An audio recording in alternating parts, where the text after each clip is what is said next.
Everyone, welcome back to my channel Pawan eco world. Students, अब time है exams का और एग्जाम्स में आपको सबसे ज्यादा जरूरत होती है रिवीजन की। और रिवीजन को ध्यान में रखते हुए ही मैं आपको करवाऊंगी इंडियन इकोनॉमिक डेवलपमेंट, जो कि क्लास 12th की इकोनॉमिक्स है। इसमें टोटल 9 चैप्टर है, जिनका मैं वन शॉट रिवीजन आपको ऑलमोस्ट 9 to 10 डेज के अंदर प्रोवाइड करवा दूंगी। सो स्टार्ट करते हैं आज का पहला चैप्टर, जो कि होने वाला है Indian economic development, Indian economy on the eve of independence. India की इकोनॉमी जब हमारा देश आजाद हुआ उस टाइम पे कैसे थी। अब ये चैप्टर करने से पहले हमें ये तो पता होना चाहिए कि हमारा देश गुलाम ही क्यों हुआ था और कब हुआ था। तो देखिए बेटा, the foundation of British rule in India was led by battle of Plassey 1757। 1757 में एक लड़ाई हुई थी, जो कि बैटल ऑफ प्लासी के नाम से जानी गई थी। उस टाइम ये जो लड़ाई हुई थी, उसी की वजह से इंडिया के अंदर जो ब्रिटिश रूल है उसने एंट्री की थी। अब जैसे ही ब्रिटिश रूल एंट्री करके हमारे यहाँ आया, तो ईस्ट इंडिया जैसी कंपनी आई, धीरे धीरे उन्होंने हमारे पूरे मार्केट को कैप्चर किया और डिवाइड एंड रूल करते हुए हमारे देश को उन्होंने गुलाम कर लिया।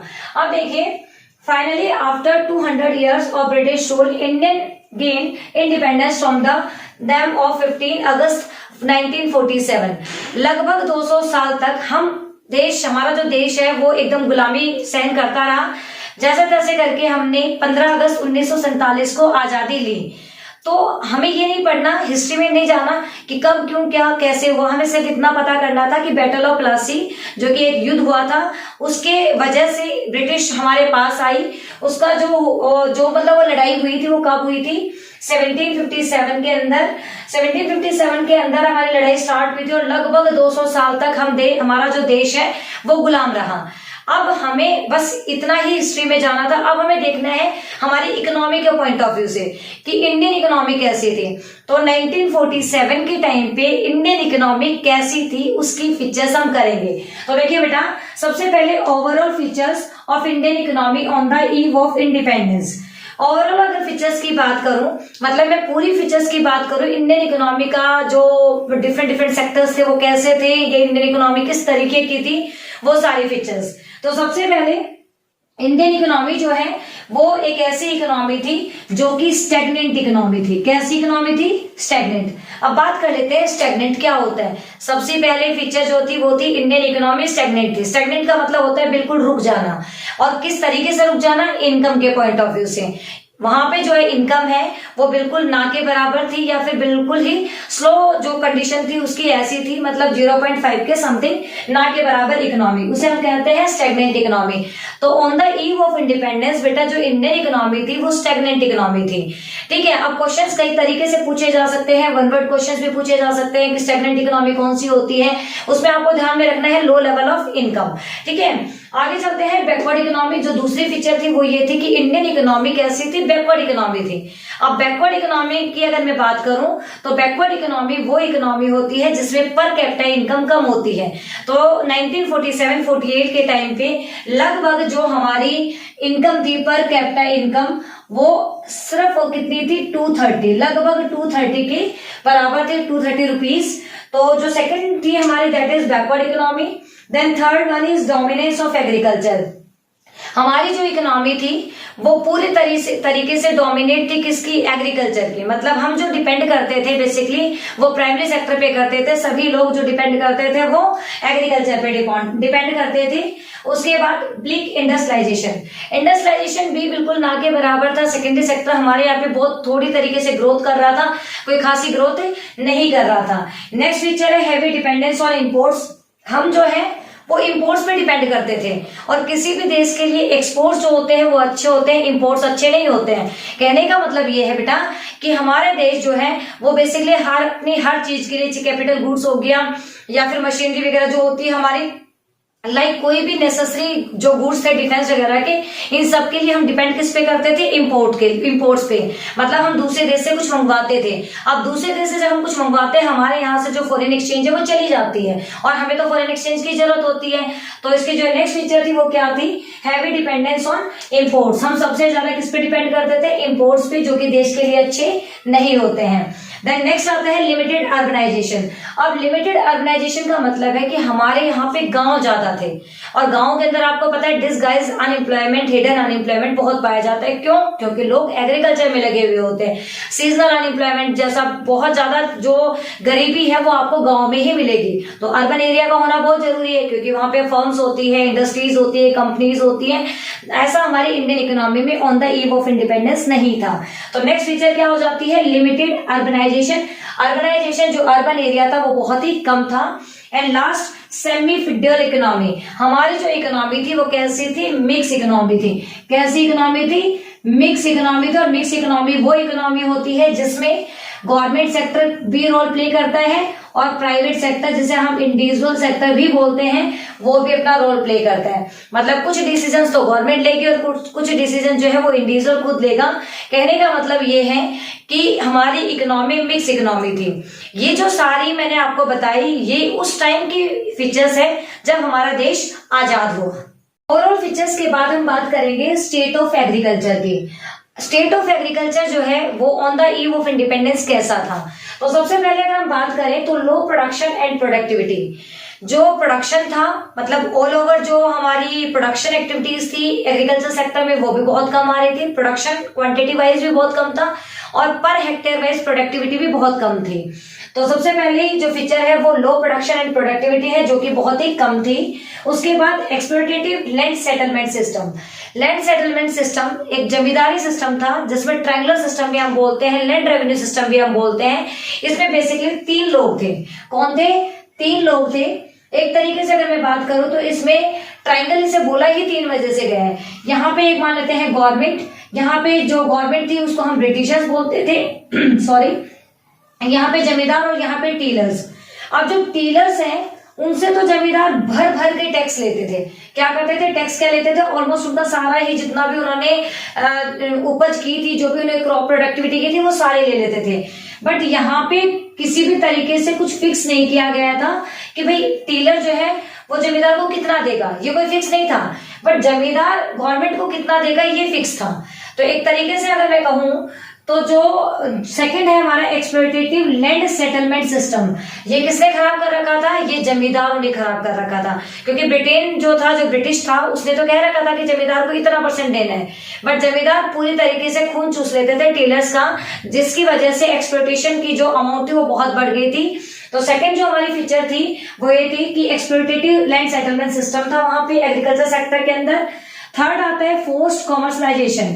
अब देखिए बेटा, कॉमर्शलाइजेशन फोर्स का मतलब ये है कि पहले हम जो भी खेती बाड़ी करते थे, मतलब हमारा देश जब बहुत ही प्रोस्पेरस था, बहुत ही समृद्ध था, जिसको किसी भी चीज की जरूरत नहीं थी, सोने की चिड़िया कहा जाता था, उस टाइम पे तो हम खेती बाड़ी करते थे ज्वार की, बाजरे की, गेहूं की, इस तरीके की जो क्रॉप्स थी हमारी ग्रेन्स की, जो कि हमारे खाने पीने में काम आते थे, जिसे हम एक तरीके से सब्सिस्टेंस फार्मिंग बोलते हैं। जबकि जैसे ही ब्रिटिश ने हमारे ऊपर जो कहते हैं ना कि जुल्म ढाने स्टार्ट किए, तो उस कंडीशन में उन्होंने हमें कॉमर्शलाइजेशन के लिए फोर्स किया। और कॉमर्शलाइजेशन एग्रीकल्चर वो होती है जिसमें हम एग्रीकल्चर तो करते हैं बट ग्रेन्स की ना करके, जैसे इंडिगो की कर ली, जिस तरीके से अफीम वगैरह की खेती बाड़ी, जिससे हमें पैसा ज्यादा मिले। तो क्या होता है कि सरप्लस अमाउंट हमें हमारे पास ज्यादा होता है, तो गवर्नमेंट क्या चाहती थी कि ज्यादा से ज्यादा लोग जो है वो कॉमर्शियल फार्मिंग को करें।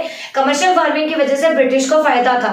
तो जो थर्ड एग्रीकल्चर की जो फीचर थी वो ये थी कि कॉमर्शलाइजेशन के लिए फोर्स किया गया था हमारे यहाँ के जो भी फार्मर्स थे उनको। फोर्थ अगर हम बात करें तो lack of investment in agriculture sector. हमारा देश पहले ही बहुत गरीब था। अब गरीब था तो ऑब्वियस सी बात है उसके पास इतना पैसा नहीं था कि वो एग्रीकल्चर सेक्टर के अंदर इन्वेस्टमेंट कर सके, एक तरीके से मशीनरी जो है वो बहुत अच्छी सी ला सके, हाई यील्डिंग वैरायटी के सीड्स का यूज कर सके, पेस्टिसाइड, इंसेक्टिसाइड, इन सभी चीजों का वो यूज नहीं कर पाता था, जिसकी वजह से वो ट्रेडिशनल फार्मिंग ज्यादा करता था, जिसमें इन्वेस्टमेंट बहुत कम होती थी। तो जहां पे इन्वेस्टमेंट कम हो रही है तो प्रोडक्टिविटी ऑटोमेटिकली अपने आप ही कम हो जाती है। नेक्स्ट फीचर थी gulf between owner of the soil and tiller of the soil. Owner of the soil वो होता है जिसकी जमीन होती है, और टीलर ऑफ द सॉइल वो होता है जो उस जमीन के अंदर जो क्रॉप प्रोडक्टिविटी के काम में लगा हुआ होता है, मतलब जो खेती बाड़ी का काम करता है वो टीलर होता है, जिसकी जमीन होती है ओनर होता है। उन दोनों के बीच एक बहुत बड़ी खाई थी। जमींदार बहुत अमीर थे और टीलर्स पूरी तरह से एक्सप्लॉयटेशन की वजह से बिल्कुल ही गरीब हो चुके थे। उन्हें जो दिया वो उन्होंने खा लिया, और जो एक होता है उधार के जाल में वो लगातार फंसते हुए जा रहे थे, और धीरे धीरे उनकी जो उनके पास छोटी मोटी जमीन थी वो भी उनके पास चली गई थी। तो जो गल्फ था वो ओनर ऑफ द सॉइल और टीलर ऑफ द सॉइल के बीच में बहुत ज्यादा था। अगर ओनर ऑफ द सॉइल जो है वो यहाँ थे तो टीलर ऑफ द सॉइल बहुत ही नीचे जो है वो स्टैंड करते थे। उसके बाद नेक्स्ट अगर हम बात करें small and fragmented holdings. Small और फ्रेगमेंटिंग होल्डिंग्स का मतलब होता है जमीन जो थी वो छोटी थी। छोटी का मतलब हमारे पास खेतों के छोटे छोटे टुकड़े थे, और टुकड़े भी बिखरे हुए थे कि मेरा एक जो है वो नॉर्थ में खेत है, दूसरा साउथ में है, फिर एक ईस्ट में, एक वेस्ट में, मतलब जब चारों दिशाओं में मेरे खेत हो गए और खेत के जो टुकड़े हैं वो छोटे छोटे हैं। तो जो भी खेती बाड़ी में करूंगी तो जो फैक्टर्स ऑफ प्रोडक्शन उसमें लगेंगे, जैसे कि मुझे ट्रैक्टर का यूज करना है, पानी देने के लिए ट्यूबवेल का यूज करना है, वो पूरी तरह से वहां पे हम उनको यूटिलाइजेशन नहीं कर सकते बेस्ट तरीके से। तो एक तरीके से अगर मैं कहूं तो हमारे वहां पे जो इंडियन इकोनॉमी थी on the eve of independence, वो बहुत ही छोटे छोटे स्मॉल जो होल्डिंग्स थे वो थे उनके पास में, और वो सारी क्या हुई थी, बिखरी हुई थी। ये जितने भी मैंने आपको फीचर्स बताए ये क्या थे बेटा, ये एग्रीकल्चर सेक्टर था on the eve of independence India का। अगला चलते हैं हम, जो कि हमारा था इसी के अंदर लास्ट है हमारा सबसिस्टेंस आउटलुक। सबसिस्टेंस आउटलुक का मतलब होता है कि हम जो खेती बाड़ी करते थे वो ये था कि बस हम खेती बाड़ी करें, इतना अनाज हो कि हम खा लें, मतलब हमें सरप्लस की कोई जरूरत नहीं थी। हमें ये नहीं था कि हम उसका प्रॉफिट करें या प्रॉफिट कमा के कुछ खेती बाड़ी करके हम बचा के हम उसको इन्वेस्टमेंट करें, ऐसा किसी के मन में नहीं था। क्योंकि लोग कैसे थे, बहुत ही भोले थे, हमारी तरह तेज चालाक नहीं थे। ठीक है, ये तो थी जो स्टेट ऑफ एग्रीकल्चर। एग्रीकल्चर का स्टेट कैसा था इंडियन इकोनॉमी का on the eve of independence. अगला कंसेप्ट है हमारा इंडस्ट्रियल सेक्टर। इंडस्ट्रियल सेक्टर हमारा अगर हम बात करें तो ना के बराबर था। सबसे पहले अगर हम बात करते हैं डी इंडस्ट्रियलाइजेशन। डी इंडस्ट्रियलाइजेशन का मतलब था इंडस्ट्रियलाइजेशन बिल्कुल ही अलग कर दिया गया था। जो हैंडीक्राफ्ट था वो हमारा खत्म हो गया था, मतलब हमारे देश में जो हैंडीक्राफ्ट था वो वर्ल्ड वाइड फेमस था। लोग दूर दूर से हमारे देश के हैंडीक्राफ्ट की बहुत ज्यादा मतलब बढ़ाइयां करते थे, जो कि धीरे धीरे क्या हो गया था, खत्म हो गया था। और जो ब्रिटिशर्स हैं उनका जो प्रोडक्ट था उसने हमारे मार्केट को कैप्चर कर लिया था। उसके बाद में decline of handicrafts. Decline of handicraft मैंने आपको बताया कि एक तरीके से पूरी जो हमारा हैंडीक्राफ्ट था, जो हाथ से बना हुआ सामान था, वो मार्केट से बिल्कुल खत्म हो गया था। क्यों? क्योंकि हमारा हैंडीक्राफ्ट का सामान महंगा होता था, कॉस्टली होता था, जबकि जो मशीनों से बनकर जो ब्रिटेन से आता था वो सस्ता होता था। इसलिए लोगों ने धीरे धीरे हमारे हैंडीक्राफ्ट को लेना छोड़ दिया और वो उनकी तरफ क्या हो गए, शिफ्ट हो गए। उसके बाद lack of capital goods industries. जो इंडस्ट्रीज थी वो थी तो सही, मतलब सेकेंडरी सेक्टर हमारी इंडियन इकोनॉमी में था तो सही, पर बिल्कुल ना के बराबर। क्योंकि जो कैपिटल गुड्स होती है उन्हीं से हमारी इंडस्ट्री में मोटा रेवेन्यू आता है, ज्यादा पैसा आता है, जो कि हमारी इंडस्ट्री के जो कि हमारी इकोनॉमी के अंदर नहीं थी। लो कॉन्ट्रीब्यूशन टू जीडीपी। जीडीपी में जो कॉन्ट्रीब्यूशन था वो जो है वो बहुत ही कम था। कौन से सेक्टर का? इंडस्ट्रियल सेक्टर का। क्यों नहीं था? क्योंकि इंडस्ट्रीज थी ही नहीं, तो फिर जो है सेक्टर का जो कंट्रीब्यूशन है वो होता भी कहां से? क्योंकि सबसे ज्यादा लोग कहां पे लगे हुए थे? एग्रीकल्चर सेक्टर के अंदर। Foreign trade. फॉरेन ट्रेड के अंदर आता है एक्सपोर्टर ऑफ प्राइमरी गुड्स। हम किस चीज के एक्सपोर्टर थे? प्राइमरी गुड्स के। जैसे कि हम सबको पता है इंडियन इकोनॉमी के अंदर रॉ मटेरियल बहुत अच्छा है, क्योंकि नेचुरल रिसोर्सेज बहुत अच्छे हैं। तो ब्रिटेन को क्या हुआ, पता चल गया कि यहाँ पे जो रॉ मटेरियल है वो इजीली अवेलेबल हो जाता है, तो उन्होंने हमें एक्सपोर्टर बना दिया प्राइमरी गुड्स का, और इंपोर्टर हो गए वो फिनिश गुड्स के। हमारे यहाँ से रॉ मटेरियल लेके जाते सस्ते दामों पर, चीप रेट पे, और वहां से मशीनी गुड्स बनाकर हमारे मार्केट में बेचते वो महंगे दामों पर। उनके लिए तो वो सस्ता होता, बट धीरे धीरे ऐसे करते करते क्या हो गया कि हमारा जो मार्केट है वो पूरी तरह से कैप्चर हो गया। किसके थ्रू? जो कि ब्रिटिश थी उसके थ्रू। तो कहने का मतलब है जो फॉरेन ट्रेड था on the eve of independence कुछ इस प्रकार का था। एक्सपोर्टर था प्राइमरी गुड्स का, इंपोर्टर था फिनिश गुड्स का। देन थर्ड है monopoly control of British rule. हमारा जो मार्केट था उस पे पूरी तरीके से मोनोपोली हो गई थी ब्रिटिश रूल की। मोनोपोली का मतलब होता है एक सिंगल सेलर और उसके बायर बहुत ज्यादा होते हैं। तो सिर्फ और सिर्फ मार्केट में जो मोनोपोली थी वो ब्रिटिश रूल की थी। ब्रिटेन के गुड्स और प्रोडक्ट्स हमारे मार्केट में मिलते थे, बिकते थे और हमारे गुड्स को कोई नहीं पूछता था। Drain of wealth during the British rule. और हमारा देश जो कि वेल्थ के लिए वेल नोन था, क्योंकि हमारा देश एक सोने की चिड़िया के नाम से जाना जाता था। वो सोने की चिड़िया पूरी तरीके से ड्रेन कर दी गई थी, खाली कर दी गई थी ब्रिटिशर्स के थ्रू। वो पूरा जो भी हमारा रॉ मटेरियल था या हमारे जो भी अच्छी अच्छी चीजें थी वो सारी ब्रिटेन के अंदर चली गई थी। तो हमारी जो वेल्थ थी वो ड्रेन हो गई थी। तो फॉरेन ट्रेड में हम एक्सपोर्टर थे प्राइमरी गुड्स के, इंपोर्टर थे फिनिश गुड्स के। जो मोनोपोली कंट्रोल था वो ब्रिटिश रूल का, और जो हमारी वेल्थ थी वो ड्रेन हो चुकी थी बिल्कुल पूरी तरीके से। नेक्स्ट हम बात कर लेते हैं डेमोग्राफिक कंडीशंस की। डेमोग्राफिक कंडीशंस जो हमारी थी उसकी अगर हम बात करें तो उससे पहले हमें पता होना चाहिए कि जो फर्स्ट ऑफिशियल सेंसस था वो 1881 के अंदर हुआ था। जो ग्रेट ईयर ऑफ डिवाइड है वो हम जानते हैं 1991, क्योंकि 1991 के बाद कभी भी जो पॉपुलेशन थी वो कम नहीं हुई, हमेशा बढ़ती गई है। तो इसे कौन सा ईयर बोला गया? The year of great divide, या फिर हम कह सकते हैं ईयर ऑफ ग्रेट डिवाइड 1991 पहला ऑफिशियल सेंसस। अगर जनगणना की बात करूं तो सबसे पहले ऑफिशियल तरीके से 1881 के अंदर हुआ था। अब बात कर लेते हैं डेमोग्राफिक कंडीशन कैसी थी, मतलब किस तरीके से लोगों की जो हमारे पास जो ह्यूमन डेवलपमेंट इंडिकेटर्स होते हैं वो कैसे थे। तो सबसे पहले हाई बर्थ रेट, जो बर्थ रेट थी वो बहुत हाई थी। कहने का मतलब ये है कि लोग बहुत ज्यादा, मतलब हाई जो अमाउंट था वो बर्थ रेट का था, ज्यादा लोग जन्म लेते थे, और जहां पे ज्यादा लोग जन्म लेते हैं वहां रिसोर्सेज बढ़ जाते हैं। तो हमारे लिए कोई अच्छी खासी बात नहीं थी कि पॉपुलेशन जो है वो इंक्रीज हो रही थी। जितनी ज्यादा हाई बर्थ रेट थी उतनी ही हाई डेथ रेट भी थी। अब जन्म तो ले रहे हैं लोग, बट जैसे ही जन्म लेते हैं वो कुछ दिन बाद में पुअर हेल्थ फैसिलिटीज की वजह से या फिर उनका सही देख रेख ना होने की वजह से, खाना पीना ना मिल पाने की वजह से, गरीबी की वजह से वो बहुत जल्दी क्या हो जाते थे? मर जाते थे। तो बर्थ रेट भी बहुत हाई थी और डेथ रेट भी बहुत हाई थी।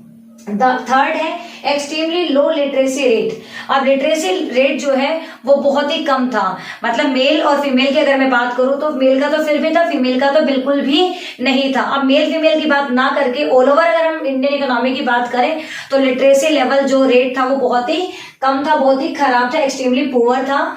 उसके बाद में पुअर हेल्थ फैसिलिटीज। हमारे यहाँ पे जो हेल्थ फैसिलिटीज है जैसे डिस्पेंसरी हो गया, या फिर छोटे हर गांव के अंदर जो कहते हैं ना कि जो छोटे छोटे अस्पताल थे वो नहीं हुआ करते थे, तो हेल्थ फैसिलिटीज भी इजिली अवेलेबल नहीं हो पाती थी।